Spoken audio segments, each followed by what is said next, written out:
À toutes et à tous, quel plaisir de vous retrouver en ce lundi soir. Lundi soir de débrief de défaite. Il fallait pas rêver, on n'allait pas enchaîner deux lundis soirs de débrief de victoire de suite, ça aurait été trop beau. Mais on est là ce soir quand même avec la motivation pour débriefer cette défaite. Et ce soir, c'est une très belle équipe. Ça faisait longtemps qu'on n'avait pas été quatre. Je vois que vous êtes nombreux dans le chat, ça fait plaisir. Bienvenue à tous. À ma droite, vous le connaissez bien, c'est Benji. Comment ça va, Benji? Salut Elliot, eh ben, ça va très bien, hein. Les lundis sont un peu plus difficiles quand c'est défaite que victoire, mais malheureusement cette saison on commence à s'habituer un peu.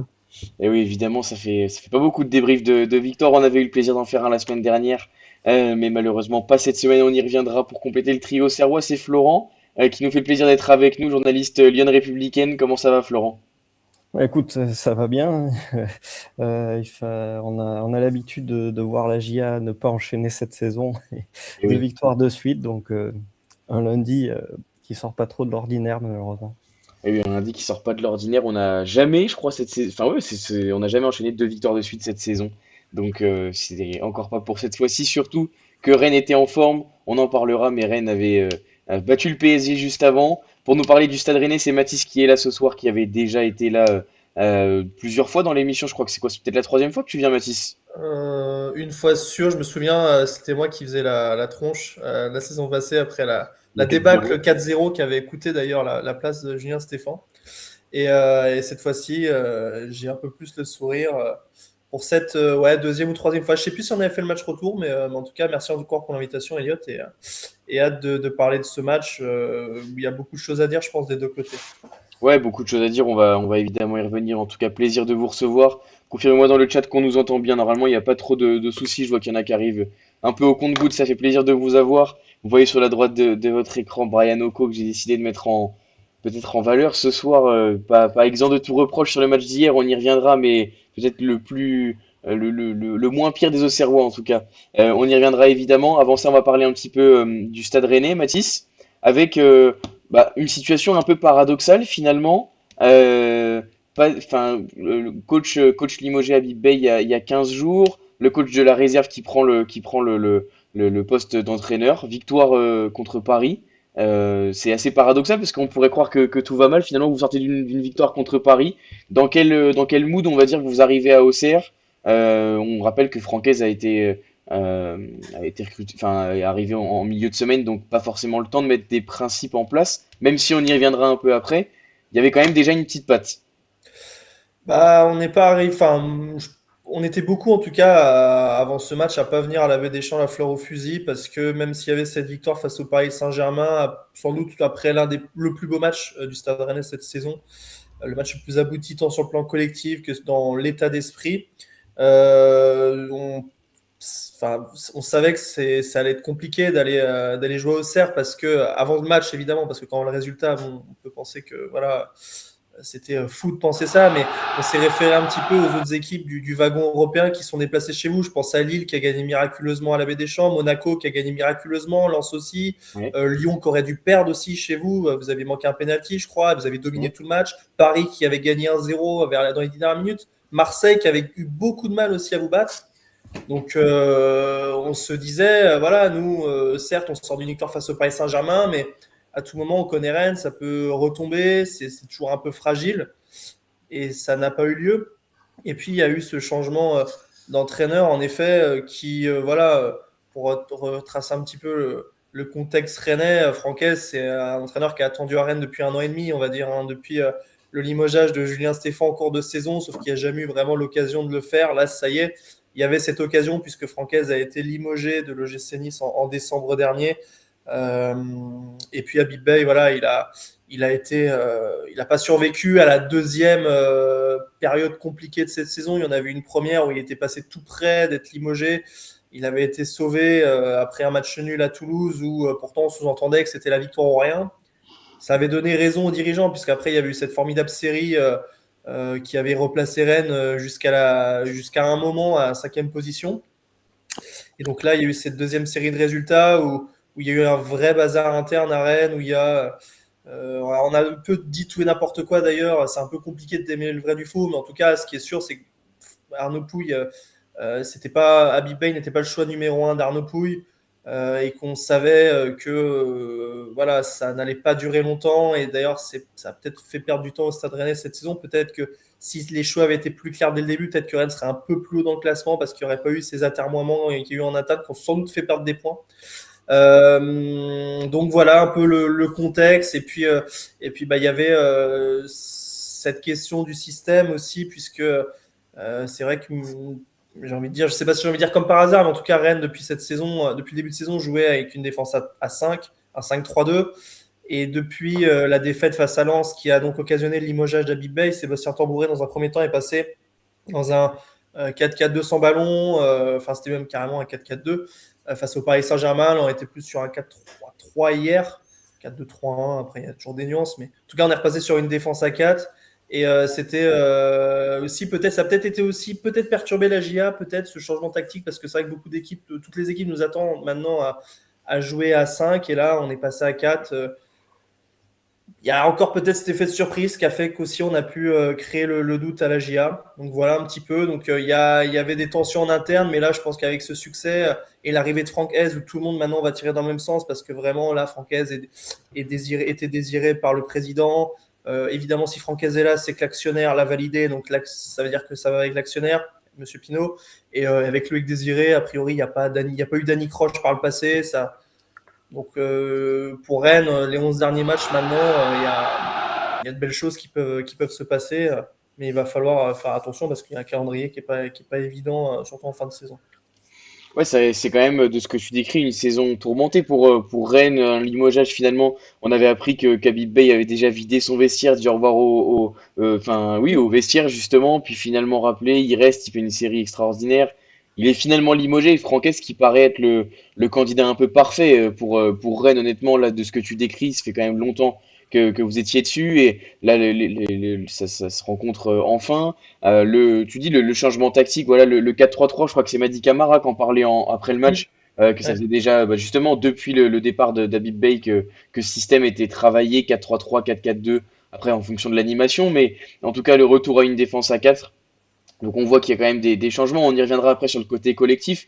Mais moi je trouve qu'on a déjà vu quand même une petite patte francaise, ou en tout cas qu'on a vu que ça avait préparé son arrivée. Et je pense que à partir du moment où, dans l'attente de sa nomination, je pense qu'il était en communication sûrement avec le coach de la réserve Oui, qui menait les c'est probable. entraînements, etc.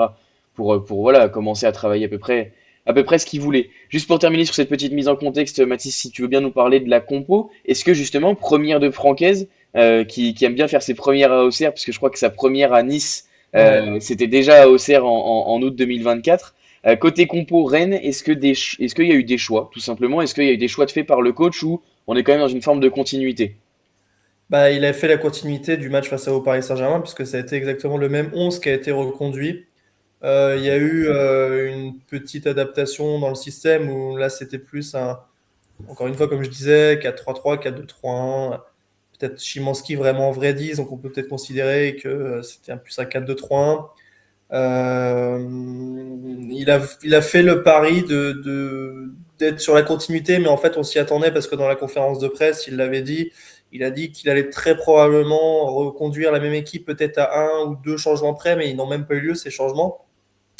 Et puis, bon, faut quand même avouer que le passage au 4 est un petit peu forcé par le fait que Jérémy Jacquet s'est gravement blessé. Jérémy Jacquet, qui est l'un des meilleurs défenseurs centrales du championnat, si ce n'est le meilleur. Hein. Sincèrement, c'est pas parce qu'il est rennais, mais c'est vraiment un joueur qui est au-dessus du lot et qui malheureusement est blessé et qu'on n'aura peut-être pas jusqu'à la fin de saison. Il y a Aïd Boudlal qui s'était blessé, autre jeune joueur très prometteur qui s'était blessé face à Lens et qui était peut-être encore juste pour démarrer ce match. Donc ça fait deux centraux en moins, deux solutions en moins. Donc aussi peut-être que dans sa logique, Franck Hez a voulu passer sur un système à deux centraux parce qu'on a des absents derrière et qu'on ne peut pas se permettre de jouer à trois. Il faut peut-être le penser comme ça, mais en tout cas, il a dit que voilà. Et puis en même temps, c'est logique quand on a un entraîneur qui vient d'arriver, on a envie de s'appuyer sur les choses qui marchent dans un premier temps, surtout après un match face au Paris Saint-Germain. Donc on s'y attendait globalement que ça allait être le même 11 qu'allait repartir. Donc il n'y a pas eu de surprise. Et à noter d'ailleurs déjà les titularisations de Nordin et de Szymanski, qui sont les deux recrues hivernales et surtout Szymanski, vraiment qu'on sent monter en puissance. C'est son meilleur match hein, avec Rennes. Il avait fait montre d'une belle qualité défensive. C'est un joueur qui court beaucoup, surtout pour défendre. Et là, vraiment, hier, on a vu sa qualité technique enfin qui a rejailli. Et voilà. Et puis Arnaud Nordin qui a fait un match correct, je ne vais pas trouver incroyable, mais voilà, qui a été solide, qui a aidé notamment notre ami Quentin Merlin parce qu'il avait un client, la Mincy, je trouve que c'est un bon latéral très offensif et là-dessus il a été précieux pour aider Quentin Merlin qui a pu être mis d'ailleurs en difficulté notamment sur le but hors jeu où il a été un petit peu dépassé. Donc voilà un petit peu sur la compo. Finalement, il n'y avait pas de surprise quand on voit le contexte rennais et la prestation qui a été faite face au PSG. Ouais, en même temps, après, c'est vrai, après une victoire face au PSG, il est difficile de faire beaucoup de changements, chambouler une équipe, même si le coach venait d'arriver. En plus, il n'a pas eu beaucoup de jours non plus d'entraînement, donc forcément, le temps de découvrir les individualités, il faut quand même faire confiance à ceux qui sont en place. On reviendra après, ouais, sur les matchs de Szymanski, quand même, Nordin, enfin, voilà, Szymanski, techniquement, sur la passe D sur le deuxième but, notamment, etc. Incroyable. On, Incroyable la passe. on reviendra dessus. Benji, si tu veux nous parler un petit peu de la JA côté compo, bah finalement en fonction des attentes, vu les suspensions, les blessés Ouais. et ce qu'il y avait à disposition, c'était plutôt ce qu'il y avait d'attendu, avec simplement peut-être la Aucune, petite interrogation, Mara Casimir devant. ouais, aucune surprise, on va dire. Hein. Ça semblait être la compo sur le papier la plus à même de jouer avec toujours El Azouzi blessé, Fèvre également. Donc du coup, Brian Oko qui avait été très bon, donc qui enchaîne. Du coup, la défense qui avait été très bonne aussi globalement à Metz, qui enchaîne. Donc pas trop de surprises sur la compo. Et en effet, ouais, on se demandait si Mara allait débuter ou si on allait revoir Sinayoko dans l'axe avec Casimir de retour, mais au final, non, c'est Mara. Ouais, pas de surprise, quoi. La petite hésitation, c'était peut-être sur ça, mais derrière, on était sur la continuité des matchs de Toulouse, PFC et puis Metz, quoi. Donc, plutôt du classique, et de toute manière, on n'a pas non plus 20 000 choix. Enfin, Pellissier a quand même pas 20 000 choix, étant donné le groupe assez réduit, les absents. Ouais, je pense que tu mets 15 au Serrois, t'en as beaucoup qui vont te sortir cette compo-là, et sinon, voilà, ça, la différence, ça va juste être avec peut-être Mensah qui aurait pu rentrer, ou alors Casimir qui aurait pu débuter, quoi. Ouais, tout à fait. Malgré les absents, on a quand même de la continuité, Florent, évidemment, par rapport à ce qui avait été fait sur les trois derniers matchs. Trois matchs sans défaite, 5 points pris. C'est plutôt logique quand on connaît Pélissier de voir de la continuité. Et puis, de toute façon, comme Benji l'a dit, pas beaucoup de solutions sur le banc. Ouais, on change pas une équipe qui gagne, de toute façon, c'est un peu ce qu'on a tendance à rabâcher. Mais oui, ça avait fonctionné à Metz. Il y a ce système mis en place sur les derniers matchs qui a porté ses fruits, en tout cas en termes de résultats. Donc c'était le 11 attendu avec le retour d'Annie Namasso de suspension qui lui était pas là à Metz et a trouvé sa place sur le côté ou assez libre en tout cas offensivement.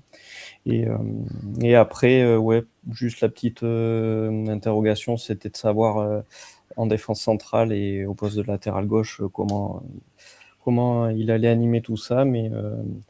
Mais encore une fois, Metz, Oko et Akpa avaient été plutôt satisfaisants, même s'il n'y avait pas non plus des foudres de guerre en face. Pour le coup, Oko avait plutôt bien contenu la menace aérienne Habib Diallo.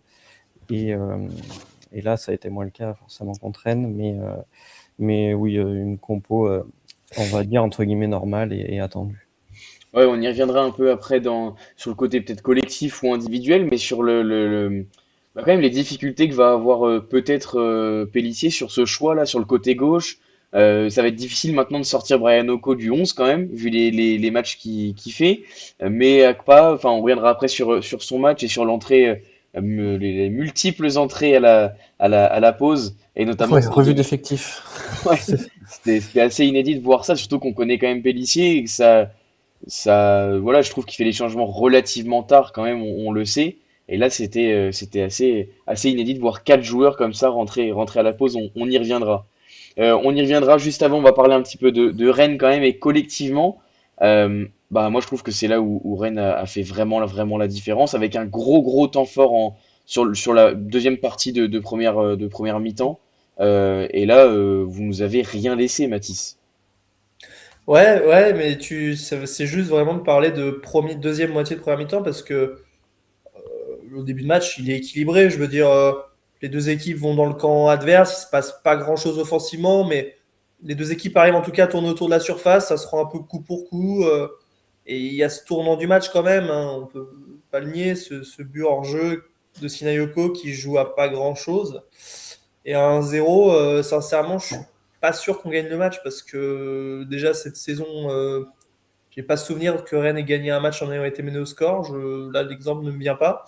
Donc pour la GIA, ça aurait été évidemment une très bonne opération d'ouvrir le score. Et puis tout a basculé à ce moment-là. Je trouve que Auxerre, enfin, du point de vue extérieur, c'est désagrégé en bloc équipe. Le nombre de situations où en deux passes, on a transpercé la GIA, c'était, je trouve, assez inquiétant pour une équipe de Ligue 1. Enfin, normalement, Ligue 1, ça ne te pardonne pas, hein, je trouve, de se faire transpercer comme ça.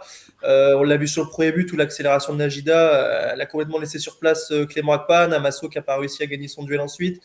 Et il y a eu ce but 1-0, et puis dans la foulée, j'avoue que j'ai pas compris. La passe est magnifique, mais alors, Il est très seul. est-ce que c'est le latéral droit et le central droit où il y a trop d'espace ou entre les deux centraux? Mais en tout cas, ça ne doit pas exister. Autant d'espace entre deux défenseurs dans une ligne défensive, je trouve que c'est pas possible. Donc, certes, la passe est bonne, la finition, elle est très bien, il n'y a rien à dire, mais on est quand même bien aidé par la défense auxerroise. Et le troisième but, c'est pareil, où Najida, il récupère le ballon en une passe, il a joué en une et on élimine tout le milieu de terrain. Et Tamarine en 1 contre 1 face à peut-être Clément Akpa ou Diomandé, je ne sais plus. Et ensuite, il passe en retrait, Camara qui marque. Donc Rennes a accéléré, Rennes a bien joué les coups, mais il faut quand même être honnête, Auxerre a donné le match, il ne faut pas dire ça, mais c'est un peu extrémiste de dire ça, mais Auxerre nous a quand même bien aidé quoi, défensivement. Et puis franchement, si Rennes avait été plus tueur, il aurait pu y avoir 4-0, 5-0 à la mi-temps. Il y a des situations qui ont été très mal jouées. Mais j'ai été surpris franchement de la GIA où j'ai vu beaucoup des derniers matchs d'Auxerre et je l'avais dit avant le match, d'ailleurs, je me permets, on parle de Rennes, mais j'avais dit que pour moi, avant ce match-là, alors je vais revoir mon jugement, mais pour moi, Auxerre était déjà le favori de la lutte des barrages, parce que pour moi, avant ce match, Auxerre était beaucoup plus cohérent que Nantes-Metz, et j'imaginais même passer devant le PFC, parce que je trouvais que depuis quelques semaines, Paris dégringolait et Auxerre montait en puissance. Là, avec ce match-là, il va falloir voir la réaction auxerroise la semaine prochaine. C'est à Lorient, c'est ça que vous jouez, je crois. Ouais. Ouais. Mais en tout cas, voilà. Oui, Rennes a accéléré, mais bien aidé quand même par la GIA. Et voilà, on a vu peut-être la différence aussi de talent individuel. Il faut peut-être le dire aussi. Voilà, la passe de Szymanski, c'est quand même une passe de très haut niveau. Najida qui a une touche de balle. Des équipes, tout le bloc au Serrois pour Tamari sur le troisième but. La finition aussi, où mine de rien, c'est 3 buts qui sont jolis, mais qui sont très durs à mettre. Ça joue aussi là-dessus, peut-être. Ouais. Ouais, je suis d'accord avec toi. Juste côté Rennais, est-ce que selon toi, sur la deuxième mi-temps, voilà, il y a eu ce gros temps fort là. Sur la deuxième mi-temps, est-ce que Rennes a levé le pied? Est-ce que les changements voilà, on a retrouvé une certaine rigueur côté OCR? Est-ce que c'est un peu des deux? Comment toi t'as senti l'équipe de Rennes? Clairement, moi je trouve que ça a un peu levé le pied. Il y a quand même eu des changements assez rapides. Oui, je pense qu'il y a eu, comment on appelle ça, une petite décompression qui a eu lieu. Et puis en plus, je pense que. Mais d'ailleurs, Rennes, ça s'est vu, Rennes est un peu tombé dans la facilité. Il y a eu cette passe de Brice Samba à 20 minutes de la fin où il la donne à un Auxerrois à 20 mètres du but, je crois. Et on se met en danger. Et voilà, c'est un peu symptomatique d'un Rennes qui a levé le pied. D'ailleurs, Francaise, il l'a dit en conférence de presse après le match. Il a dit que voilà, il aurait aimé que son équipe soit un peu plus consistante en deuxième temps, aille un peu plus vers l'avant parce que Rennes a beaucoup moins été dangereux, même si Rennes a eu une frappe de Blas sortie par Léon, une grosse occasion avec Cantoniero qui aurait pu voir sa déviation rentrer. Mais voilà, c'était pas du tout le même Rennes qu'en première mi-temps. Après, est-ce qu'on peut leur en vouloir? Je pense que quand on vise l'Europe, quand on revient à 3 points de l'Olympique de Marseille qui est quatrième, il faut avoir cette exigence sur 90 minutes et que je pense que le message de Francaise est plutôt bon en disant que voilà, ce visage-là, il ne faut pas trop le reproduire, même si tu mènes 3-0 à la mi-temps. Il faut essayer d'être constant, d'avoir un niveau moyen en tout cas plus élevé que celui qu'on a vu en deuxième mi-temps. Voilà, sur un match comme ça, mais oui, ça paraît évident que Rennes a relevé le pied. Juste pour finir, Mathis, moi j'ai quand même j'ai quand même trouvé que entre la première et la deuxième mi-temps rennaise, il y avait des différences, je trouve. J'ai l'impression que Francaise a profité de ce score très favorable à la mi-temps pour demander presque à ses joueurs de forcer les systèmes de passe, commencer vraiment à trouver des automatismes dans le 4-3-3, etc.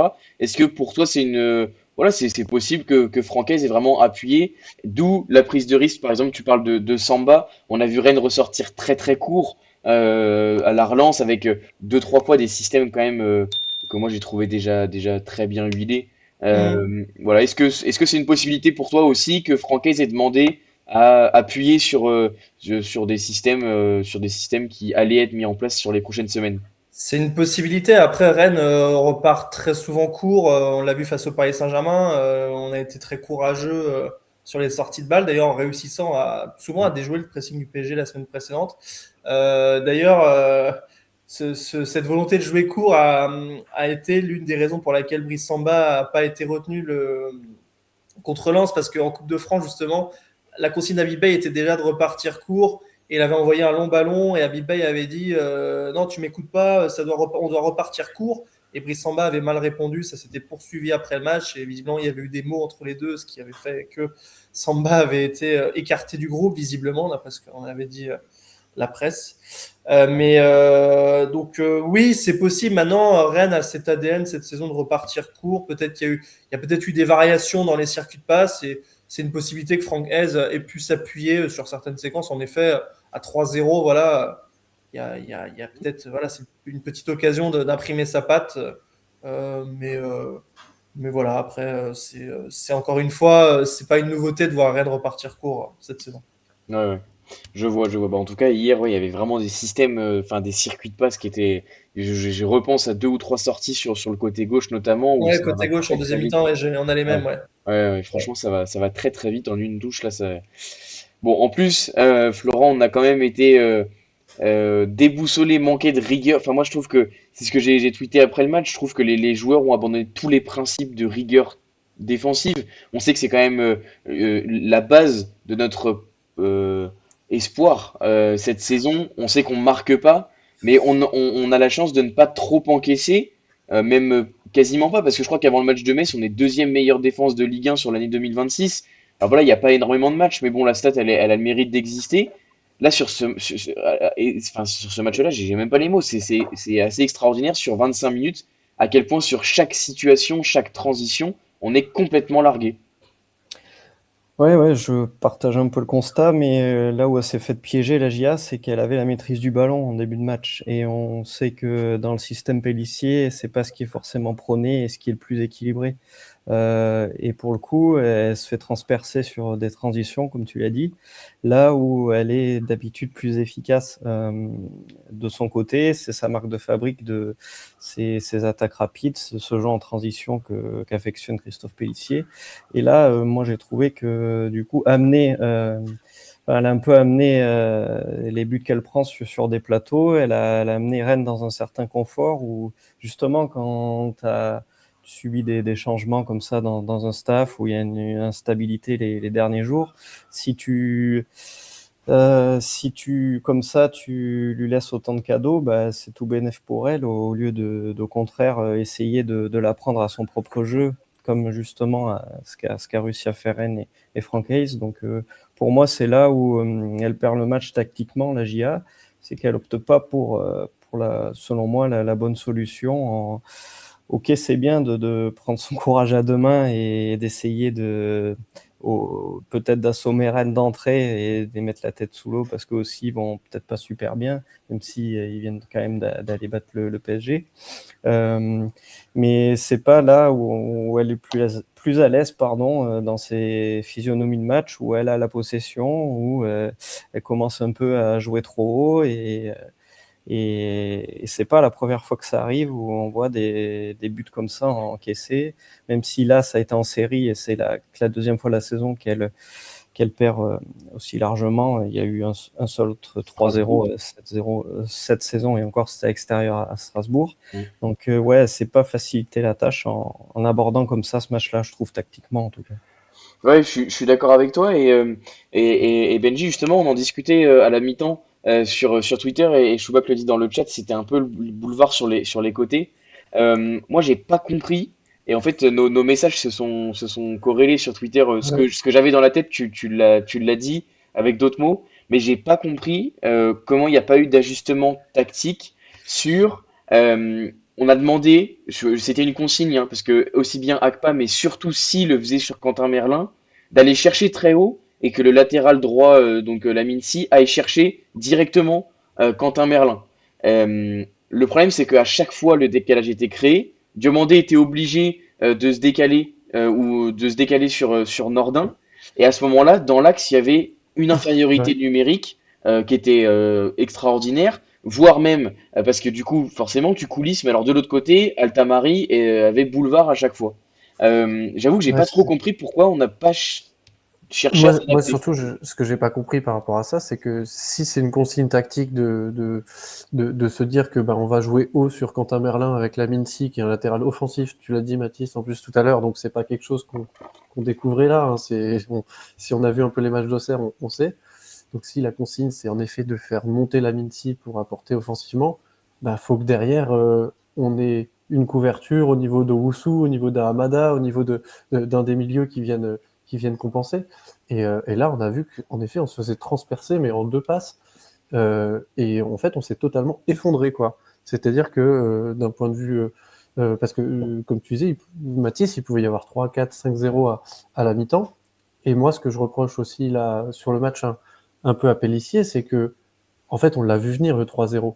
Et le 3-0, il tue le match. Parce que à 2-0 à la mi-temps, allez, sur un malentendu, tu peux toujours marquer, avoir une situation, alors, je sais pas, avoir un fait de jeu qui te remet dans le match. 3-0, le match est fini. Enfin, on sait qu'on met pas un but, etc. Donc c'était fini. Et moi, j'en veux à Pélissier sur le match de dimanche de pas avoir réagi plus vite. C'est-à-dire qu'il aurait pu faire un changement. On disait tout à l'heure, il fait pas les changements vite. Faire 4 changements à la pause, c'était sans doute nécessaire vu la mi-temps de l'équipe, mais c'était déjà trop tard en fait. Et est-ce qu'il n'y avait pas un repositionnement tactique à faire déjà à la 30e, à 2-0, quand on voit que on a pris le 1-0, que juste avant le 2-0, pourtant les 1 et le 2-0 ils sont rapides, mais juste avant, il y a une passe justement dans le dos de Si, et c'est Le Paul qui foire totalement son centre alors qu'il n'y a personne dans l'axe. Il la met sur Rocco alors qu'il a la place de la mettre pour moi à tout le monde. Et il la met sur Rocco et derrière, action d'après, c'est le 2-0 quoi. Donc c'est-à-dire que déjà là, il y a une situation de 2-0, on prend le 2-0, et derrière, il y a d'autres situations de 3-0. Donc on le sentait venir quoi, on le sentait venir, on le sentait arriver.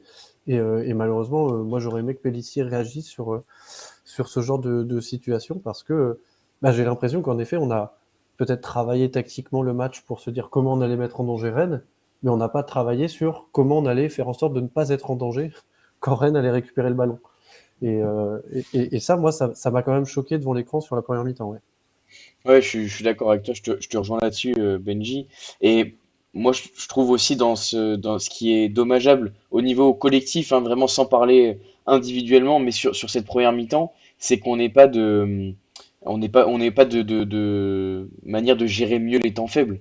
Là, le temps faible sur 5 minutes, il est foudroyant, on prend deux buts, mais le temps faible, il se prolonge quand même, je trouve, Ouais, c'est sur ça. toute la deuxième partie de la première période. On en parlait, on disait avec Mathis.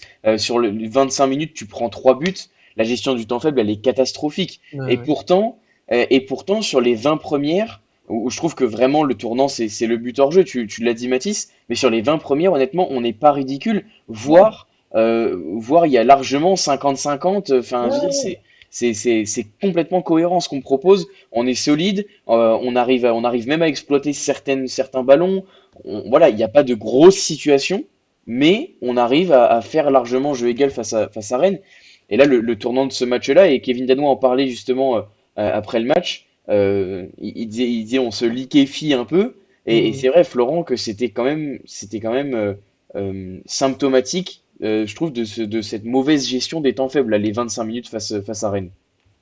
Oui, ben, les matchs de foot à haut niveau, c'est souvent comme ça, hein, que c'est comment tu gères tes temps forts et t'es efficace, et à contrario, tes temps faibles, comment tu fais le dos rond. Et ils se sont liquéfiés, c'était le mot aussi employé par Christophe Pélissier après le match, en l'espace de 20 minutes, mais à quel point aussi t'es touché mentalement parce que t'arrives pas à ouvrir le score alors que tu crois l'avoir fait. T'es déjà dans une situation délicate. Il y avait certes une meilleure série, mais il fallait pas croire que la GIA d'un coup était guérie et pouvait peut-être aller chercher des grosses perfs contre les grosses formations du championnat, comme elle faisait par exemple la saison précédente et qu'elle n'a pas réussi à le faire cette saison. Donc on sait que l'aspect mental, c'est primordial dans le foot et au niveau, l'aspect psychologique. Et donc, quand tu commences à encaisser direct après ce- cette fausse ouverture du score, on a senti que ça les a touchés, mine de rien, collectivement, parce que ça s'est direct rejailli sur les situations mal gérées par tout un collectif auxerrois. Et on parle de la défense, mais ça commence aussi par l'attaque et le milieu qui n'a pas mis les sécurités nécessaires.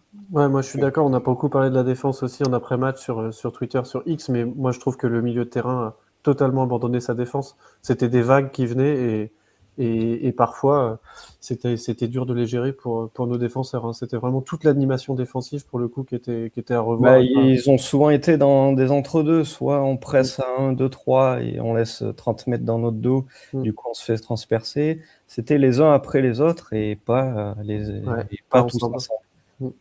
Après, c'est évidemment la qualité, je trouve, du milieu rennais. Mais quand on voit les situations, Szymański sur sa passe D sur le deuxième but, je veux dire, il a le temps d'envoyer à peu près ce qu'il veut, hein. Il a Ouais, le temps de s'arrêter, de ça je suis regarder, d'accord. voilà. Camara sur le premier but, il est seul, complètement seul au milieu de la surface. Il y a le petit coup de chance, on va dire, que le ballon lui Il arrive arrive. dessus. Sa frappe est magnifique, il la met pleine lucarne. Non, et puis Mais même, je sais plus qui déborde, mais je veux dire, C'est la Gida. c'est pas normal qu'il n'y ait pas une couverture aussi. Parce Mm. que Akpa rate totalement sa relance en une touche. Du coup, c'est Najida qui la prend. Damaso est en retard, il essaye de revenir. mm, Mais que fait Oko en fait? Là, pour le coup, pourquoi il n'y a pas Oko? Pourquoi il n'y a pas Amada, au moins un des deux, qui vient couper, qui vient l'éviter? Parce qu'en fait, il va à la frappe. Enfin, il va à la frappe et il y a déjà un bel arrêt de Léon pour pas faire but. Et après, bon, c'est entre guillemets la réussite qui fait que ça vient sur Madi Camara parce que ça pouvait venir ailleurs. Mais dans tous les cas, déjà, c'est très mal défendu, même avant que ça revienne sur Camara, quoi. ouais, Enfin, c'est pas normal. Sur le deuxième, le Paul, il a un boulevard entre Si et Mm. Diomandé. ouais. Diomandé, je sais pas pourquoi il resserre axe, alors qu'il y a Oko qui est placé. Et Si est loin. Et en effet, le Szymański a tout le temps d'ajuster sa passe parce que, encore une fois, il n'y a pas de couverture, Akpa est dépassé, il n'y a pas de couverture d'Amada, etc. Donc, c'est vraiment des errements défensifs. Et sur le troisième, tu t'en as parlé, c'est un dégagement de Léon et il n'y a personne à la retomber. Mm. Dégagement de Léon, et en fait, c'est en une passe. En une passe, ça fait presque face à face, quoi. Ouais, Et- ouais, je suis d'accord avec toi, Benji. Et d'ailleurs, ça me permet de rebondir parce que tout à l'heure, pour finir sur le côté un peu collectif, tout à l'heure, tu as parlé justement de ces multiples changements. Florent en a parlé aussi, on l'a dit au début de l'émission. C'était assez symptomatique de la volonté de Pélissier de changer quelque chose. Malgré tout, quand on regarde les changements, voilà, les quatre sortants, Lamine Sik, Clément Akpas, Sekoumara, Naoru Hamada, pour Hopgard, Senaya, Mensah, Casimir. Euh, Est-ce que, avant de changer les hommes, il n'y avait pas quelque chose à tenter sur le positionnement, sur ouais, surtout le positionnement, l'animation? Parce que finalement, quand tu regardes individuellement, quasiment sur chaque changement, sur chaque poste, tu y perds un petit peu au niveau qualité, presque. Et encore, c'est à vérifier. Mais est-ce qu'avant ça, il n'y avait pas des ajustements à faire? Et même peut-être avant la mi-temps, hein, tu l'as dit, mais ouais, ouais. on attend 45 minutes quand même. Ouais, et encore une fois, il était pas obligé de faire 4 changements à la 30e. Il aurait pu sortir un Sekou Mara qu'on sait invisible bien trop souvent, un Hamada que je trouvais vraiment pas au niveau, pour repasser justement sur un 5-3-2, sur quelque chose comme ça. Pour moi, il y avait quelque chose à faire. Enfin, il était pas obligé de changer 4 joueurs, quoi. Même si je suis d'accord que à la mi-temps, le constat, il est qu'il y a trop de joueurs dans le 11 qui sont pas au niveau, mais de toute manière, c'est un peu la réalité de notre Oui. effectif, malheureusement, et on commence à le savoir. Et ouais, moi, là-dessus, moi, je trouve que Pélissier fait une erreur en attendant la mi-temps pour réagir. Et Ouais, sa justification, c'était il disait en conférence de presse, de sensibiliser les autres aussi. Souvent, cette saison, il n'y a pas eu d'impact player.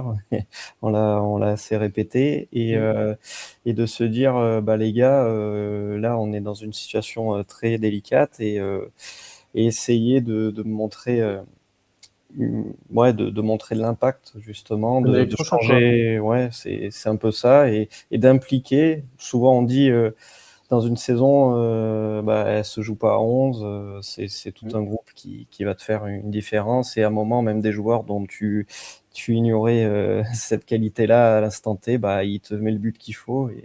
Et donc, c'était se dire, ouais, impliquer un maximum de personnes, mais c'est difficile à analyser quand ça se passe mal, je veux dire. Non, mais Autant quand après la ça se deuxième passe pas mi-temps se très passe. bien, ok, mais quand tu viens de traverser ça, avoir ce discours-là, bah, je sais pas, je trouve que ça me paraît même compliqué pour ceux qui rentrent, c'est pas leur offrir un cadeau non plus, donc ouais. Bah, après, ça peut C'est leur bizarre. permettre justement de se montrer, en effet, sur des joueurs qu'on voit plus beaucoup, comme Opegaard qu'on voit plus beaucoup, Mensah qui est relayé sur le banc, donc c'était quand même des opportunités pour eux. Mais la réalité, c'est que le match, il est perdu, et c'est qu'à 3-0, tout le monde le sait. Enfin, je veux dire, on est la pire attaque de Ligue 1, on a marqué 3 buts, il y avait deux CSC. Enfin, on a épuisé notre quota réussite la semaine dernière à Metz de la saison.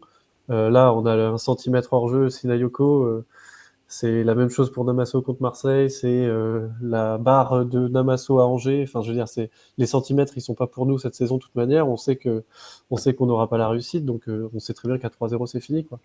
Et aussi l'autre remarque qu'on peut faire, ça va être la remarque perpétuelle, mais on est mené 3-0 à la mi-temps. Et c'est quoi nos atouts offensifs pour mettre de l'impact devant à la mi-temps? Bah, c'est Casimir et c'est Opegarde. Au final, Et c'est les deux Rodin, joueurs les plus. à la limite. Oui, alors Rodin, Il mais y qui avait n'est pas plus que ça. rentré, donc c'est pour ça que je le cite pas, mais oui, c'est ça. Donc c'est-à-dire que bah voilà, c'est les faiblesses de notre effectif qu'on connaît, qu'on fait que de répéter, et que du coup, qui se montre encore une fois sur un match comme ça. Ouais, moi je voudrais juste réagir sur deux choses. D'abord, c'est Benji, tu l'as dit, opportunité pour certains joueurs de jouer justement. Après, concrètement, par exemple, hein, c'est un exemple, mais euh, mettre au garde ce poste-là, est-ce que c'est vraiment une opportunité pour lui ou est-ce que c'est plus l'envoyer au casse-pipe? Honnêtement, on sait que c'est un joueur qui a déjà qui joue, je trouve, avec le frein. Moi, je pense qu'il a vraiment des qualités, Frédéric Hopgard, mais qui joue un peu avec le frein même quand il est latéral gauche. Voilà, il va libérer dès qu'il peut. Il va prendre aucun risque sur ses centres. Enfin voilà, je trouve que c'est très fébrile comme jeu. Alors le faire rentrer ailier gauche. Enfin, honnêtement, quand il est rentré, moi je pensais qu'on Il allait avait passer déjà fait sur. ça Ah à oui, oui, oui. Angers.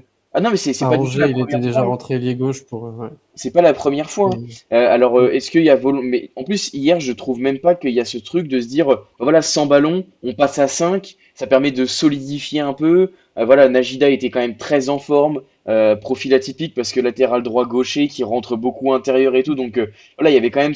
Mais non, pas du tout. Hopgard, c'était le premier rideau de couverture, de pressing, mais il n'y avait pas cette volonté de repasser à 5 sans ballon. Donc, j'ai pas tellement. Ça, par exemple, c'est un changement que j'ai pas tellement compris. Euh, voilà, après, c'était juste ça. La deuxième chose sur laquelle je voulais réagir, et c'est Monsieur Sapiens qui dit dans le chat, qui parle de l'aspect mental, et tu en as parlé, Florent, concerner les joueurs, et je pense que Pélissier, je sais pas, hein, je suis pas dans sa tête, hein, mais il y a cette volonté de se dire, bah, peut-être un électrochoc, peut-être leur envoyer un sentiment de, bah, vous êtes un peu je sais pas, les sauveurs, on a besoin de tout le monde, on a besoin de vous, 4 joueurs à la mi-temps, enfin, des changements à la mi-temps, déjà, c'est très très rare pour Pélissier, 4. Là, tu sens qu'il y a volonté voilà, de changer quelque chose. Il faut bouger. Il s'est trompé. Voilà, il y a des joueurs qui sont pas dedans. Après, c'est pareil, c'est aussi la balance de quel message t'envoies à ceux qui sortent à la mi-temps. Évidemment, c'est toujours faire cet équilibre-là qui est pas facile parce qu'il faut concerner tout le monde, mais concerner tout le monde, ça veut aussi dire limiter le temps de jeu pour certains qui sont peut-être un peu moins bien. Donc, c'est aussi toute cette balance-là qui est compliquée à mettre en œuvre.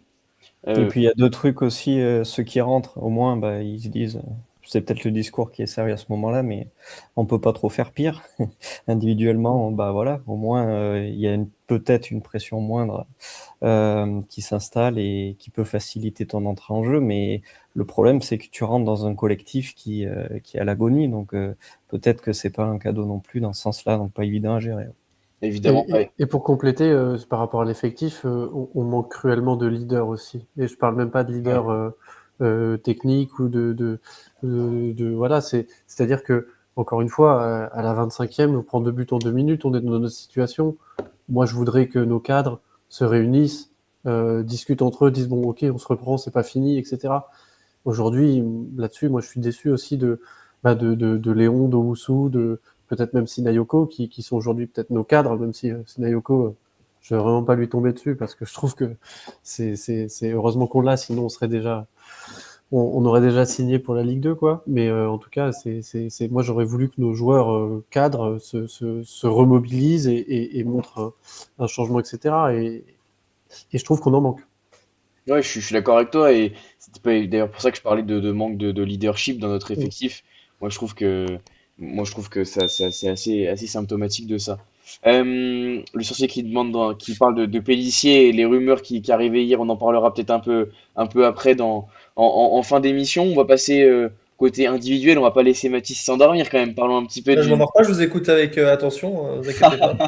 Non, non. On va parler un petit peu côté Stade Rennais. On a parlé, Mathis, de Szymanski, on a parlé de Le Paul, Tamari aussi qui fait sa passe D, qui avait fait un gros match contre le PSG. Qui sont un peu les joueurs qui t'ont plu? Madi Camara, qui m'est doublé quand même pour un milieu de terrain. Qui sont un peu les joueurs qui t'ont plu côté Rennais? Madi Camara, faut quand même souligner l'ironie du sort, puisqu'il était attendu à Nice cet été, Nice Ouais. coaché par Franck Hez. Et finalement, il Tac. avait fait faux bond à Franck Hez et à Nice pour signer à Rennes. Et Franck Hez avait d'ailleurs parlé de problèmes de valeur en visant Madi Ouais, Camara. j'ai Il vu se qu'ils avaient. retrouve pour ce premier match à la Baie des Champs, donc sous les couleurs rennaises, et il plante un doublé. Ouais, t'as dit tous les joueurs qu'on peut ressortir, même s'il a pas eu grand-chose à faire, bah Brice Samba quand même si bon, Bon, en fin de match, il fait 2 beaux arrêts quand même. il a failli nous coûter un but, mais enfin un but au final, Namasso tire largement au-dessus. Je crois que c'est l'occasion où Namasso tire largement au-dessus, il me Ouais, semble, si je me souviens ouais, bien. ils tirent au-dessus. Mais, Ouais, euh, pardon. mais il fait deux arrêts qui sont pas importants parce qu'ils arrivent dans le temps additionnel. Donc voilà, il y aurait eu 3-1 et ça s'arrêtait là. Mais mine de rien, si, c'est important pour Tu elle sais ce que c'est un but pour nous, Mathis, cette année? Bah, Je je sais crois que que tu te pour la rends pas GIA, compte. oui. Ouais, non, mais oui, je sais bien. Mais même pour nous, en fait, c'était important de pas prendre de but parce que le goal average du Stade Rennais est vraiment pas bon pour une équipe de haut de tableau. Donc, c'était bien de ne pas l'avoir pris. Donc, ces arrêts, peut-être que ce sont des arrêts dont on reparlera en fin de saison. Donc, Samba, oui. La défense centrale, bah, oui, ils sont tombés sur la GIA. Il n'y a pas eu grand-chose à faire. Donc, ils ont fait leur match sans être incroyable. Anthony Roux et Brassis n'ont pas été mis trop à contribution. Évidemment, Mohamedou Najida, pour sa deuxième titularisation, qui confirme un joueur qui est à Rennes depuis pas mal de temps, qui est jeune, hein, mais qui est à Rennes depuis c'est sa troisième saison sous les couleurs rennaises, qu'on n'a pas vu jouer tant que ça, et là, qui peut être en train de se révéler. Alors attention, on va pas s'enflammer parce que c'est encore une fois, c'est avec son deuxième match. Il y aura un match face à Toulouse s'il repart, où il va encore être très sollicité parce qu'on sait que Toulouse, notamment sur les côtés, c'est très fort. Donc là, ça va être un bon test pour lui. Mais en tout cas, il pourra l'aborder avec de la confiance. Le milieu de terrain a rayonné. Valentin Rongier, qui est même par moment, j'avais l'impression que Rennes, même sans ballon, parfois était dans une sorte de 4-1-4-1. Je pense que justement pour contrer un peu la liberté que pouvait avoir Namasso, Sinayoko au milieu de terrain. Et donc il était par moment, j'avais l'impression qu'on était sur un 4-1-4-1. Il a pu équilibrer Rennes et empêcher de Namasso, enfin les Auxerrois de trouver Namasso et Sinayoko entre les lignes, comme nous on a pu le faire sur Szymanski sur le deuxième but. Donc il a été précieux, ouais. Enfin, vraiment, si j'ai un joueur à ressortir de ce match, je pense que je vais en sortir deux, Najida et Szymanski. Allez, pour Il, vraiment il- pas être trop long, mais Najida et Szymanski. Je pense que vraiment il vient d'où, Szymanski? Parce que je le connaissais pas du du tout. Fenerbahçe. Fenerbahçe. Fener? Et Ok. il est formé en Pologne, au Legia. Ensuite, il est au Dynamo Moscou. Il a été au Feyenoord Rotterdam, Fenerbahçe et Rennes. Ok.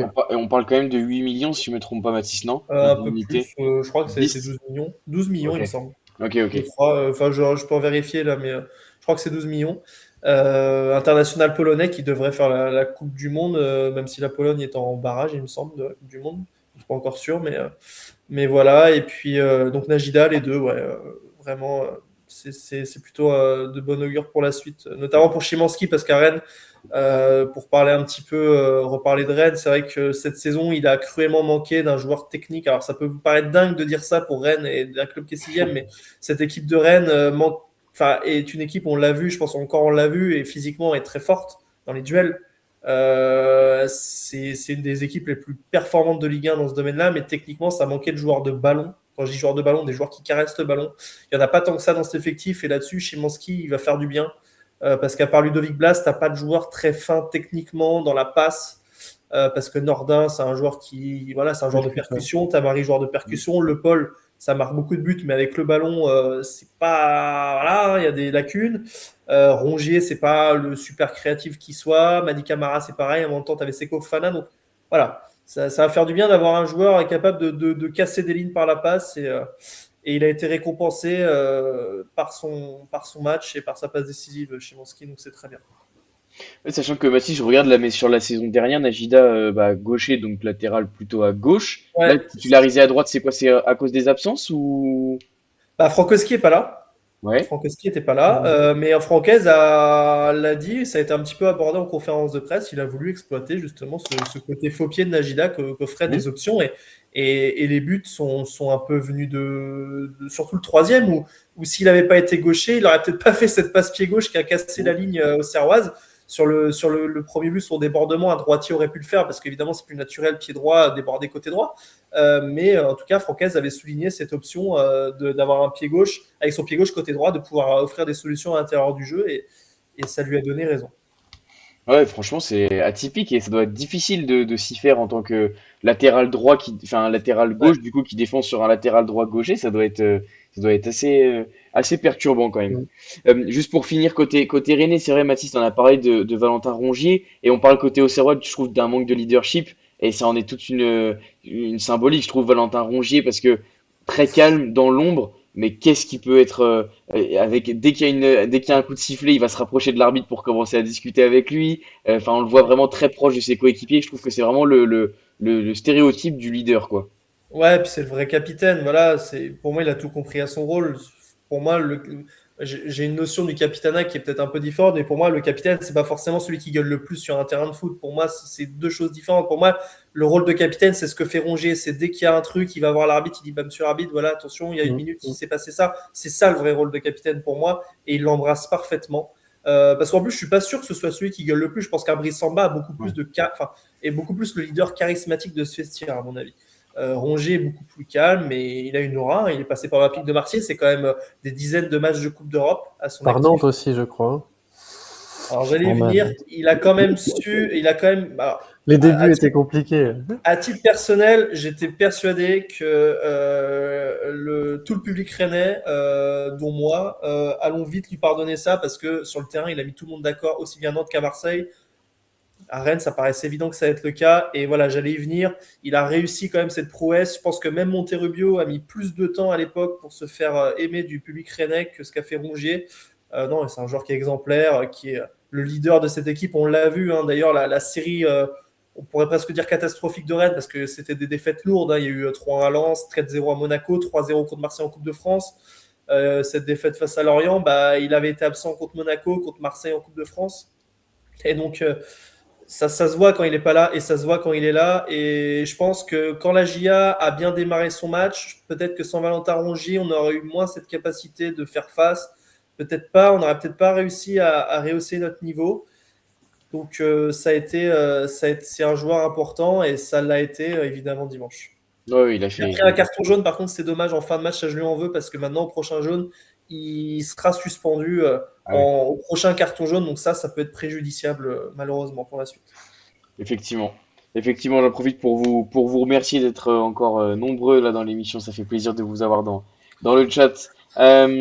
Benji, si tu veux nous parler un petit peu de la GIA, plus difficile de trouver des noms dans le positif quand même, hein. Non, dans le positif, c'est dur. Moi, je vais dire Sinayoko quand même, parce que je suis vraiment déçu pour lui. Alors, outre le fait que ça aurait été bien qu'on ouvre le score, parce que le match est totalement différent, outre le fait que ça se joue vraiment à rien du tout, Mais c'est vraiment dommage que Sissoko marque pas ce but. À Metz, il est sur les 2 buts, il est crédité d'aucun. Mais s'il n'est pas là, on n'en met aucun. Là, c'est lui, enfin, c'est vraiment notre principal atout danger. C'est même pas notre principal, c'est le seul, quoi. Je veux dire, il y a personne dans cet effectif. Damaso, je pense qu'on l'aime tous à la GIA. On a vu sa qualité technique, ses capacités, etc. Maintenant, il marque pas non plus, quoi. C'est-à-dire que les seuls buts qu'il a mis, c'est parce que Rennes en avait donné un à l'aller. Très gentiment, et puis je me souviens plus du deuxième. Ah bah si, le deuxième c'est contre Toulouse Un qui est penalty. magnifique. Non, Ah oui, pardon, oui. c'est sur la relance Ouais.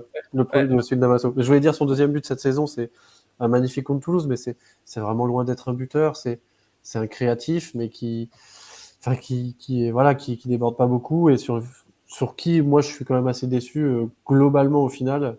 J'ai l'impression qu'on lui pardonne beaucoup de choses, mais c'est parce que le reste de l'effectif est très faible et que si je reprends en prisme l'année dernière, bah je sais, en fait, je sais pas comment dire, notre attaquant numéro combien ça aurait été l'an dernier, par exemple.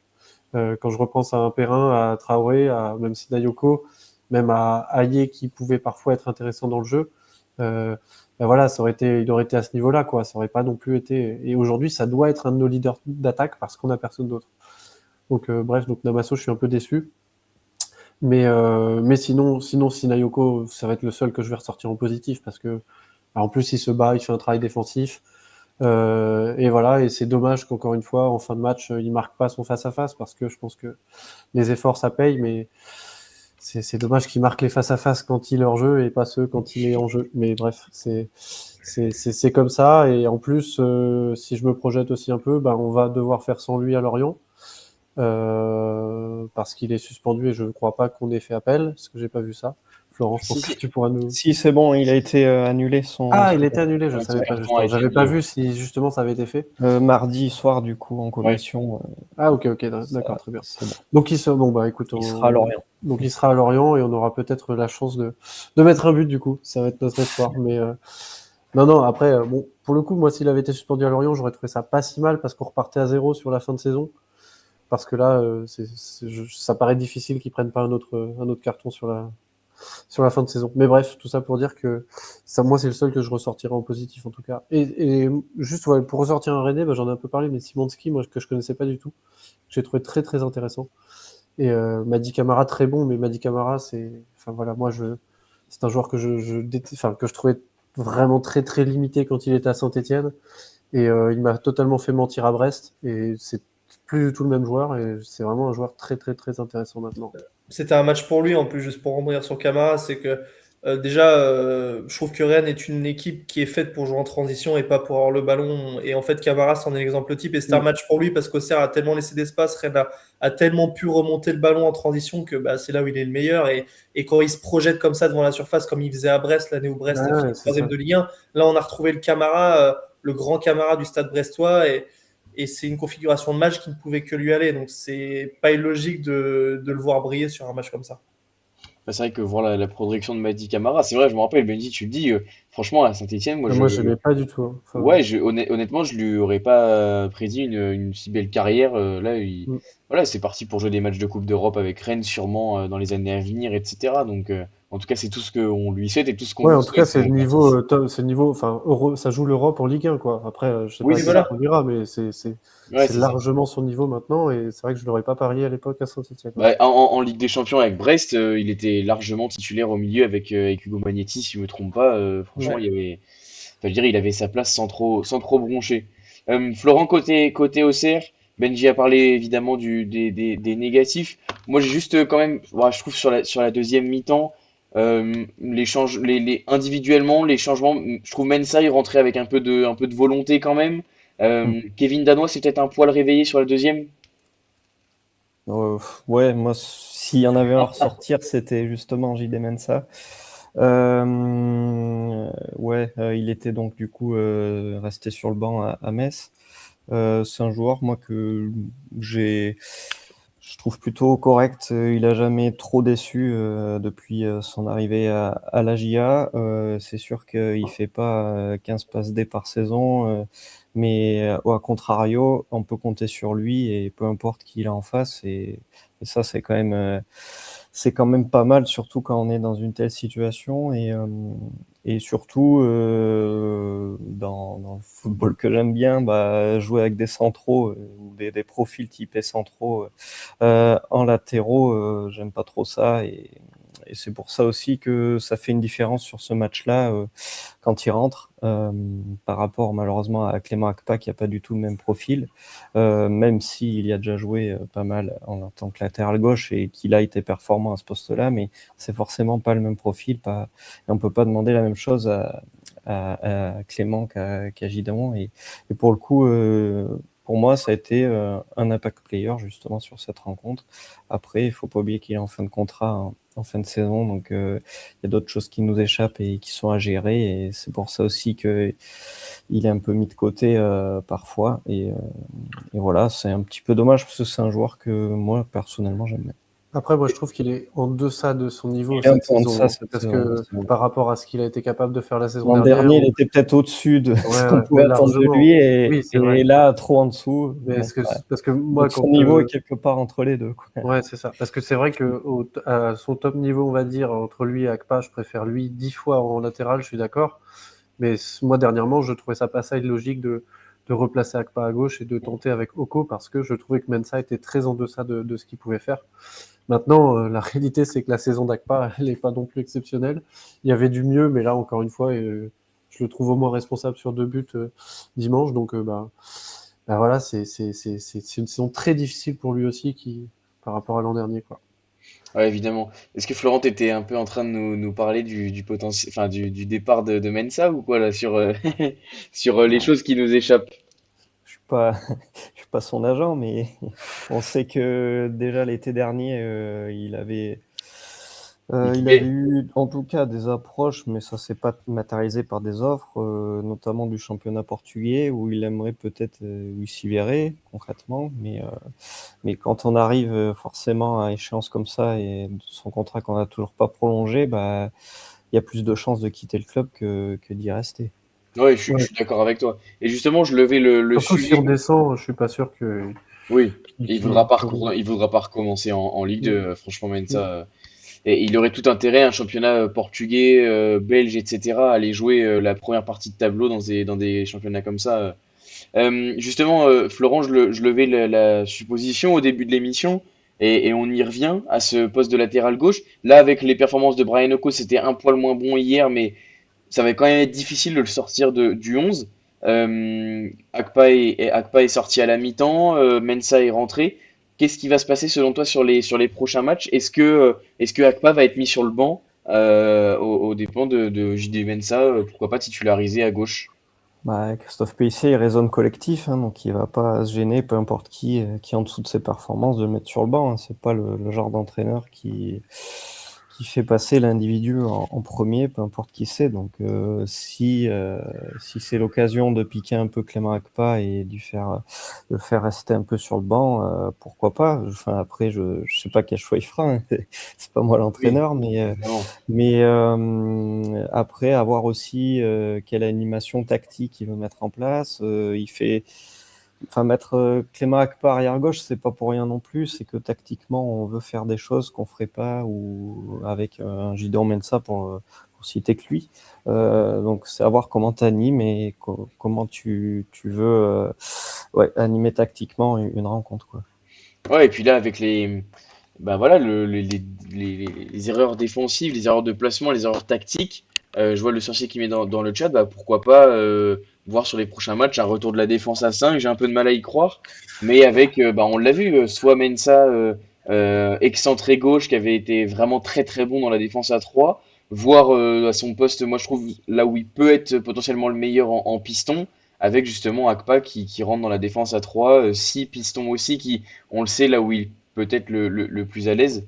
Euh, on verra ce qui va se passer sur les prochains matchs, mais c'est pas, je trouve que c'est pas exclu avec là la débâcle défensive et le manque de rigueur sur la première mi-temps. Moi, je trouve que c'est pas exclu qu'on retrouve un schéma plus défensif, on va dire, en tout cas à 5 derrière avec deux pistons.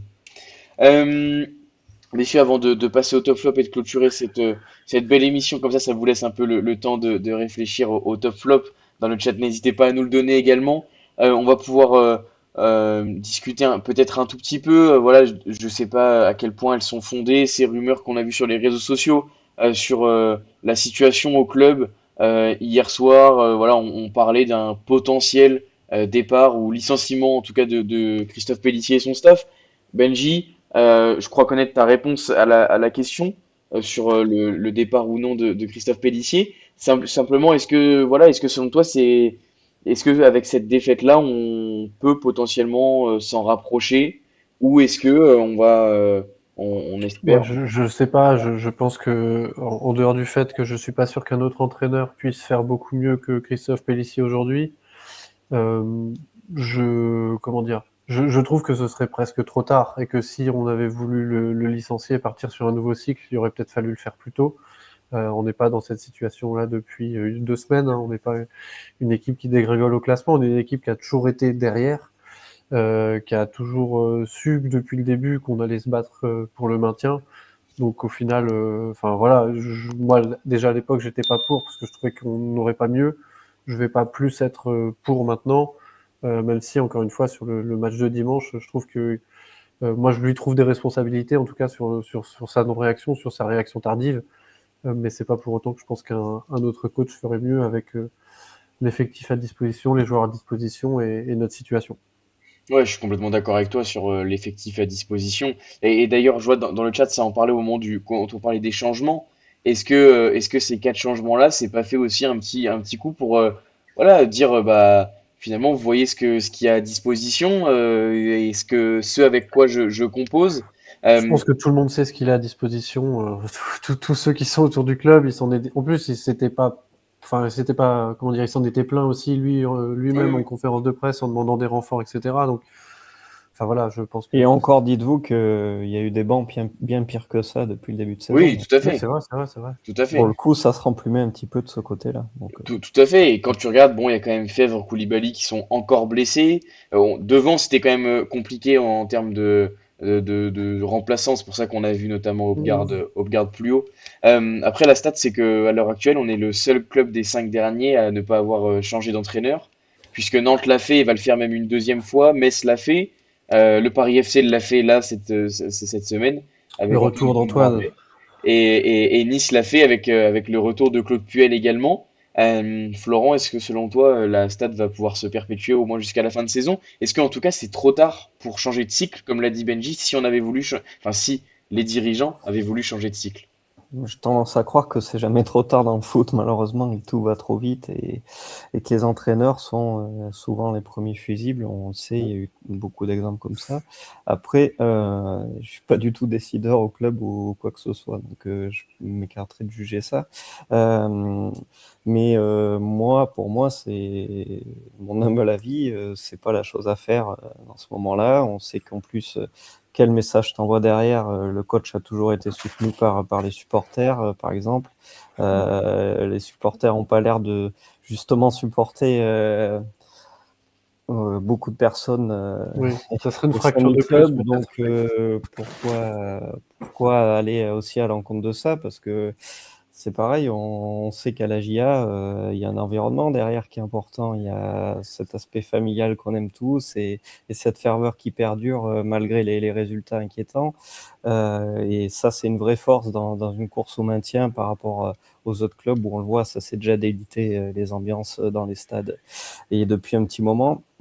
Donc, pour moi, il y a toujours ça à prendre en compte. Comme a dit Benjamin, la situation, elle n'est pas plus délicate qu'il y a 3 mois où ça avait peut-être pu se chauffer avant la trêve hivernale où clairement il y avait quasi eu peut-être un ultimatum posé à Christophe Pellissier sur cette série sans fin là qui s'étendait. Donc moi je trouve que c'est bizarre d'agir maintenant et à ce moment-là de la saison, mais après je mets pas mon salaire là-dessus sur ça va pas arriver d'ici la fin de saison parce que même des fois on envoie des entraîneurs virés à 3 journées de la fin et ça rime à rien. Donc, Il y a Ouais, des équipes qui sont top 5 européennes et qui virent leurs entraîneurs, hein. eh oui. Et moi, d'un point de vue extérieur, c'est vrai que j'ai été surpris de voir à quel point Christophe Pellissier est soutenu par le stade, parce qu'à l'annonce de son nom, tout le stade applaudissait et presque scandait son nom. Donc, C'est le vainqueur à l'applaudimètre à chaque match. ouais, Christophe. c'est fou comment vous expliquez ça. Bon, il y a la saison passée qui a été très bonne pour la GIA, où la GIA finit 10e, je crois. Ouais. Qu'est-ce qui explique ça? Depuis qu'il est arrivé, de toute manière, il a récupéré l'équipe dans un état très difficile. Il est presque parvenu à nous sauver il y a 3 saisons où vraiment on échoue à rien alors qu'on avait je sais plus combien de points de retard. En faisant une remontée, une très belle remontée, une très belle deuxième partie de saison. Derrière, on est champion de Ligue 2 avec un jeu alléchant, intéressant, et je pense que c'est la plus belle saison qu'on ait vue à la Baie des Champs depuis les années Giroud. Peut-être Jean Fernandez à l'époque quand on fait Ligue des Champions. Et derrière, on fait une saison de confirmation en Ligue 1 aussi avec des super résultats qu'on n'avait pas fait, etc. Donc, et aujourd'hui, les critiques en effet se portent au club plus sur la direction sportive et la présidence qui n'a pas donné les moyens à Pellissier avec des gros départs de cadres, de buteurs, de Perrin, Traoré, Joubal qui sont partis, qui étaient vraiment des cadres et des moteurs de l'équipe, qui n'ont pas été remplacés ou mal remplacés avec des erreurs de recrutement. Et aujourd'hui, on se retrouve avec un coach on a l'impression qu'il a 4 bouts de bois et une allumette pour faire une équipe de Ligue 1, quoi. Ouais. Et aujourd'hui, alors après, voilà, il a sûrement ses torts sur certaines choses, etc. Mais aujourd'hui, c'est pour ça il est soutenu. Hein. C'est-à-dire, c'est son passif depuis qu'il est arrivé chez nous. Et puis, c'est le fait que on se rend bien compte que quand on voit nos joueurs, nos attaquants, on se rend bien, enfin, on ferait la même équipe à sa place, quoi. C'est-à-dire qu'on lui reproche pas grand-chose sur les compositions, sur tout ça, parce qu'il a pas trop de matériel. Ouais, je pense qu'il y a toute une partie conscientisation des qualités du coach et de son staff, hein. Je pense que le staff joue aussi une part prépondérante. Son staff à lui, en tout cas. Il y a Moldovan dispo, nous dit dans le chat. Jean-Guy Wallem, il fait quoi en ce moment? Il entraîne en N3, il me semble. Je ne sais Ouais. plus quel club. Peut-être. Très Il drôle. Il sera dans un autre dans 6 mois. À noter aussi que hier au match, il y avait le directeur sportif de l'Olympique Lyonnais, David Friot, qui était là. Donc je sais pas s'il supervisait un joueur de la GIA ou de Rennes, mais voilà, il était présent au match. D'accord. Et Voilà. justement, juste pour finir sur Pellissier, ensuite j'ai une petite question. Juste pour finir sur Pellissier, ensuite on finira sur le top flop. Je pense qu'il y a conscientisation justement des qualités sur le terrain, mais je pense que la personne qu'il est Hmm. colle, enfin ça fit Oui, oui, parfaitement. c'est vrai, t'as raison. Le côté familial, le côté serein, calme, prise en compte de l'environnement, du collectif. Il y a un vrai respect pour l'institution, Ouais, les pour ce qui est valeurs, passé, etc., collent voilà, les valeurs. parfaitement. Et je pense que dans un club familial comme Auxerre, une ville de 35 000 habitants, il n'y a pas de superficiel, il n'y a pas de tout ça. Je pense que c'est vraiment quelqu'un qui colle parfaitement à ces valeurs-là. Et je pense que ça aide parce que effectivement, enfin Florent l'a dit et on le sait très bien. Voilà, comme je l'ai dit, de toute façon, tous les coachs des équipes dans la même situation que nous se sont fait virer. Il y a eu des grèves de supporters. Les joueurs ont dû aller discuter maintes et maintes fois avec les ultras après les matchs pour s'expliquer et trucs et machin. Voilà, à Auxerre, ça arrive pas. Le coach est soutenu. Et je pense aussi, mine de rien, que d'une certaine part, Pélissier bénéficie aussi de ce qui se passe au niveau dirigeant où finalement on sait que c'est tellement, enfin, on suppose, enfin, avec les éléments pardon, on sait que c'est tellement la cata au niveau direction que Pélissier est mis de côté et de toute façon c'est pas de sa responsabilité. Je pense qu'il y a aussi un petit peu de ça, et je pense que ça joue.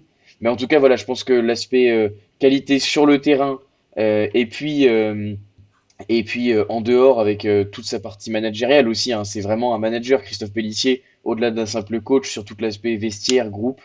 Donc voilà, je pense que voilà, c'est tout ça qui fait que ça colle. Enfin voilà, je sais pas si Benji, Florent voulait rajouter quelque chose, mais je trouve que voilà, c'est à peu près les éléments qui font que ça colle. Florent, je voulais juste te demander, je sais pas si t'avais l'info. Il y en a il paraît que Zou était au match hier, mais ça me Si. paraît. Non, il n'est toujours pas là. Voilà, c'est ça. Ok. Il est Euh, attendu aux dernières nouvelles mi-mars, mais ça fait 3 mois qu'on nous dit ça. Donc, ok. Très bien.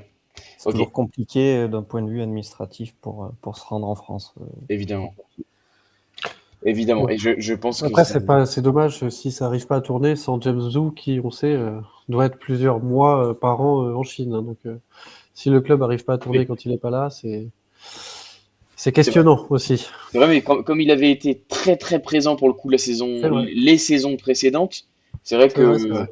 voilà. Et après, je crois savoir qu'il a des relais en interne, évidemment, qui lui font le relais sur toute Il la. vaut mieux quand même. Ouais. Oui, évidemment, évidemment. Messieurs, on va pouvoir passer au top flop pour clôturer cette très très belle émission. Plaisir encore de vous voir si nombreux dans le chat. N'hésitez pas à nous donner votre top flop sur le match de dimanche. Je le rappelle, ça peut être un joueur, mais ça peut être n'importe quoi autour de ce match tant que ça a un rapport avec le match d'hier. Messieurs, je sais pas qui de vous veut démarrer. S'il y en a un qui l'a déjà en tête, euh, allez-y. Moi, non, Vas-y Benji, vas-y non, Benji. non, j'ai rien de flagrant sur les top flops. Moi, je vais mettre en flop bah, tout simplement le délitement, on va dire, hein, de l'équipe et le fait que voilà, ce manque de solidité défensive parce que on avait l'impression qu'on était sur la pente ascendante à ce sujet-là, avec un seul but pris à Lens, un seul but pris contre Paris, et dans des circonstances qu'on aurait pu éviter. Et derrière, 3 clean sheets, et, enfin presque, parce qu'à Metz, on avait pris un but, mais c'est pareil, c'était des circonstances particulières. Et là, c'est toute notre solidité défensive et notre confiance qui était regagnée. J'ai l'impression qu'on l'a reperdue en 25 minutes. Et du coup, ça sera mon flop. Hmm. Ouais, ça s'entend, hein. Ça s'entend complètement. Et pour ton top, Benji? Mon top, c'est pas facile ça. Mon top, allez, je vais dire, à chaque fois, déjà la dernière fois, j'avais encensé l'entraîneur adverse, mais j'aime bien Francaise qui s'est perdu à Nice, je trouve, dans un contexte pas facile, et j'aimerais bien que ça fonctionne pour lui. Donc en top, je vais dire, allez, les débuts de Francaise pour l'encourager avec Rennes, et voilà, comme c'est un coach que j'aime bien aussi. En tout cas, ça a bien mieux démarré avec Rennes qu'avec Nice. On Il n'y rappelle avait pas Koulibaly pour. la défaite sur le fil avec Nice. Mais c'est vrai qu'hier j'ai hésité à tweeter, puis après, j'étais tellement abasourdi par ce match. Mais c'est vrai que je voulais mettre, enfin, franchement, je trouve que le stade rennais de Francaise a des beaux jours, je trouve, devant lui. Et j'espère pour vous, Mathis, honnêtement, parce que avec ce qu'on a vu hier, évidemment, enfin, c'est un mini échantillon de ce qu'il va proposer avec Rennes, parce qu'il n'a pas encore eu le temps d'imposer ses principes et ce qu'il veut. Mais je pense vraiment que ça peut très très bien matcher. Moi aussi, c'est un coach que j'affectionne et je pense que son passage à Lens, il a un peu marqué tout le monde. Mais voilà, il a une identité forte et je pense qu'il n'hésitera pas à la mettre en place à Rennes. Et je pense que ça peut coller au niveau environnement, sérénité, etc. J'espère que tout l'environnement rennais pourra lui correspondre. Normalement, oui. Puis Rennes, c'est son club de cœur, hein. Il a été formateur pendant plusieurs années. Oui, déjà, ça part très bien de ce point de vue-là. Et on espère qu'il va impulser la dynamique sur les 11 derniers matchs parce qu'il y a de belles choses à aller chercher. Il y a de belles choses à aller chercher, ouais. Je pense. Je pense qu'il y a une place européenne à aller Ouais. chercher. Ouais, ouais, ouais. Et puis bah, après, bon, c'est pas le sujet de l'émission, mais d'ailleurs, je l'avais lancé là-dessus hier en conférence de presse, savoir si, voilà, en revenant à 3 points de l'Olympique de Marseille, sachant que tu joues Marseille à la dernière journée, tu peux peut-être t'offrir une finale sympa au Vélodrome. Est-ce que vous regardez plus haut pour l'instant? C'est logique, hein, ce match de la fin. Bon, je pense que c'est un peu dans le coin de la tête de certains joueurs. Esteban Le Paul avait parlé, il a été lancé sur la question de jouer la Ligue des Champions. Il a dit ça a toujours été notre objectif. Donc, en tout cas, voilà, il y a de belles choses à aller chercher, mais attention, parce que ça revient vite derrière. Moi, Monaco me fait très peur. Ils sont spécialistes de ça, Monaco, d'avoir leur crise en milieu de saison, puis de finir comme des boulets de canon. Ouais. Strasbourg, c'est toujours cohérent. Voilà, donc pas s'enflammer, mais ouais, ouais, il y a la place de faire quelque chose de sympa. Mais Esteban Le Paul, il vient pas en prêt à Auxerre l'an prochain de toute façon? C'est pas prévu ça? Non, Ça va être compliqué, je crois. Ça va être compliqué. malheureusement Mais pour vous, ouais. paraîtrait qu'on l'a tenté il y a un Oui, an ou oui. deux. Paraîtrait Au moment où ça valait le coup. il paraîtrait Ouais. En plus, qu'on. c'est son papa qui avait marqué Ah contre Rennes en oui, 97 Bien sûr, avec la JR. et il est né à évidemment. Auxerre, c'est battre le Ouais. Paul, c'est pour ça, il a Eh besoin. oui. Non, mais c'est vrai que le Paul, c'est au moment où Angers À Épinal, c'est ça, le je À prend crois. à Épinal, ouais. Épinal À Épinal. exactement, et je crois que c'est en même temps nous on récupère Issa Soumaré au Havre, et, et voilà, Deux Ah, des trajectoires fois, ça différentes. joue à rien les trajectoires. Ouais, mais Issa Soumaré, faut non mais Issa savoir que Soumaré, il est exceptionnel en ce moment, donc on va pas le critiquer. Hein, faut savoir que Rennes avait failli faire Robert Lewandowski au début des années 2000, hein, quand il était au Levski Sofia. Hein. Et Et ouais, oui. Mais nous pas aussi, passé non, loin. Lewandowski, c'est pas nous aussi, Il y a ce Lewandowski. truc, Il il n'y a y a pas ce une truc rumeur Ah, aussi, aussi, bah, vous voyez, je comme crois, quoi. ouais, je Tu trouves crois. des articles, encore d'il y a plus de 15 ans où ça parle Ouais. de Robert Lewandowski qui est Ah, pisté vous par voyez. Auxerre et tout. Ouais, ouais c'est très, très, très drôle. Bah, Mathis, je justement, vais. Ouais, vas-y. les top flops, bah les flops, ouais, je suis désolé, mais ouais, je vais mettre la JO Auxerre. Moi, j'ai été très déçu, franchement, de la JA. Encore une fois, j'ai vraiment vu pas mal de matchs d'Auxerre et je m'attendais à un match très difficile et je m'attendais pas à ce que la JA se désagrège comme ça et j'ai été déçu. Tant mieux pour nous, évidemment, ça nous a beaucoup aidé. Mais voilà, c'est un vrai flop, une vraie déception. Euh, et et ouais, il y avait l'opportunité pour Auxerre en plus, en faisant un bon résultat, de même croire à un maintien direct. Là, ça prend un peu plus de plomb dans l'aile, puisque le PFC a pris un point malgré tout. Et Nantes a Vous gagné. n'êtes pas passé loin, vous n'êtes pas passé loin de la catastrophe, parce que le Paris FC, à quelques minutes près, prenait 3 points, et là, je pense que ça a tué tout suspense. Il y a encore peut-être cette chance d'aller chercher ce maintien direct. Mais donc la JA en flop et en top, j'ai envie de. Ouais, ben, je les ai dit en fait, c'est Najida et Szymanski, voilà, pour moi, les deux meilleurs Rennais. Même si Camara a mis un doublé, je trouve que de ce qu'a fait Najida sur son côté droit, il a rien laissé passer. Il est quasiment à hauteur de deux passes décisives, match complet. Et Szymanski, pour la qualité technique qu'il a offert sur ce match, sans doute le meilleur joueur dans ce domaine. Donc, j'ai envie de mettre ça en valeur. Ouais, tout à fait, tout à fait. Tu fais très bien. Ouais, tu fais très bien. C'est vrai, on a cité les joueurs, mais franchement, c'est ceux qui se dégagent. Et d'ailleurs, tu parlais du PFC, mais Nantes a gagné en plus hier Oui, contre Le Havre, donc qui revient à la hauteur de la JA. Ça se joue à la différence de but pour le moment. De toute Mais façon, justement, de... ça sera un match à 3. Hein. Même oui, Pellissier, je évidemment. crois, l'a dit en conférence de presse, Ouais, Florent, tout si à Il je l'a ne fait. me trompe répété pas. plusieurs fois et Je pense depuis 3 matchs, il le dit. je pense que là, maintenant, C'est le c'est championnat à presque. 3. je ne vous apprendrai rien en disant qu'évidemment, j'espère que vous allez gagner le match retour face à Nantes qui sera sans doute décisif. Oui, Ouais, on a un ouais. contentieux en plus, mais ça nous réussit Ah pas bah trop. oui, non, mais alors là, je serais de tout cœur avec vous. Hein. Ça va, évidemment, ça va être un match important. Florent, si tu veux y aller pour ton top flop? Flop, comment elle a abordé tactiquement ce match, la JA, pour moi, elle s'est trompée. Comme je l'avais dit un peu en préambule, là, c'est pas dans son ADN d'avoir la possession du ballon contre en plus une équipe de ce type qui attendait que ça et qui a piqué et qui l'a prouvé avec le talent aussi de son effectif que bah, voilà, ça a fait mouche directe et après, c'était trop tard pour s'en apercevoir. Ouais. Et le top, c'est compliqué dans une soirée comme ça.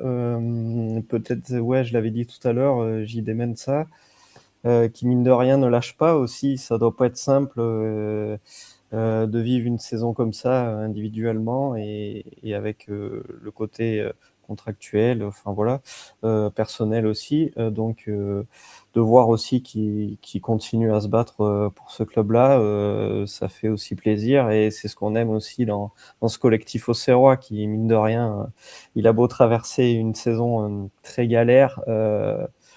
On l'a jamais trop vu ne pas mouiller le maillot entre guillemets et il n'y a jamais trop non plus d'accrochage entre les uns les autres, entre peut-être des supporters, etc.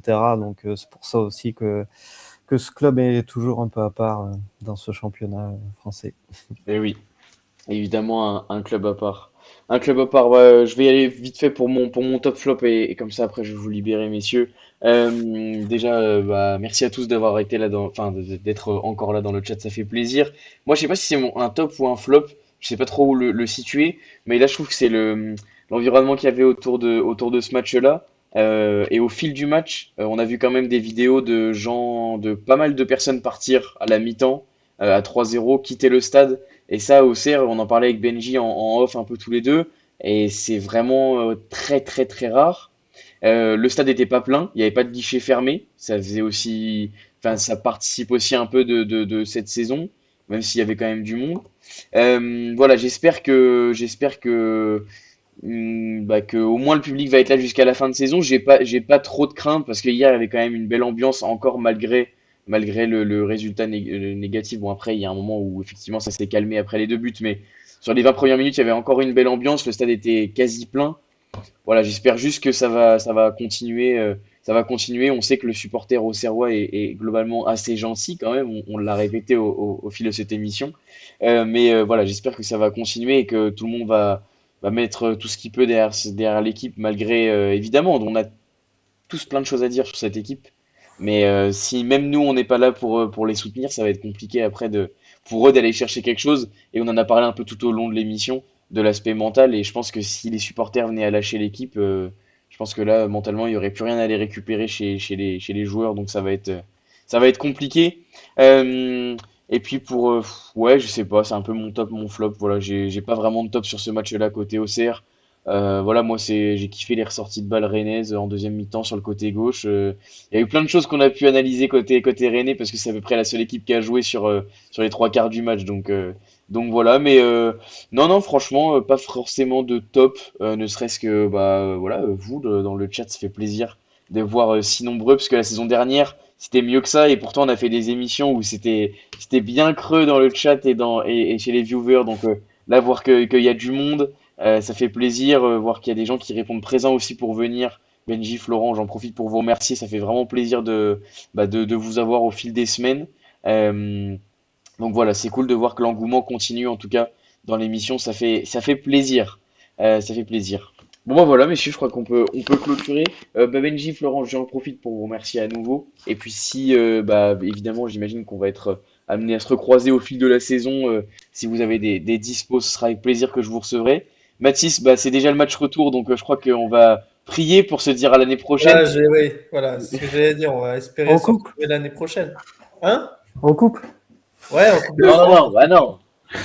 Et ça peut être en Coupe de France. Bah non, oui, non.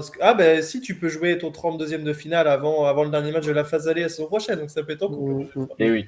Non, mais au-delà de ça, voilà, j'espère que, sincèrement, je le dis, j'espère que le GA va se maintenir. Maintenant, voilà, il va falloir montrer autre chose et ça peut passer par la case barrage. C'est qui le troisième en Ligue 2 en ce moment? La Saint-Étienne est deuxième, c'est le Red Star, je crois, qui est troisième.